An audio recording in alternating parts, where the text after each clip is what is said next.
Vinayaka Mission's Kripananda Warrior Engineering College, Salem campus. Admissions open now. Join and become the engineer of tomorrow. இந்திய communist கட்சியின் மாநில செயலாளர் வீரபாண்டியன் வெளியிட்ட அறிக்கையில் கூறியிருப்பதாவது, கோவையில் நடந்த மாநில நிர்வாக குழு கூட்டத்தில் 5 தீர்மானங்கள் நிறைவேற்றப்பட்டன.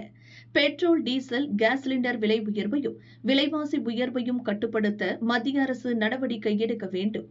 100 ஆண்டுகளுக்கு மேலாக தொழிலாளர்கள் போராடி பெற்ற 44 சட்டங்களை நீக்கிவிட்டு கார்ப்பரேட்டுகளுக்கு சாதகமாக 4 சட்ட தொகுப்புகளை மத்திய அரசு அறிவித்துள்ளது. இதை மத்திய அரசு திரும்ப பெற வேண்டும்.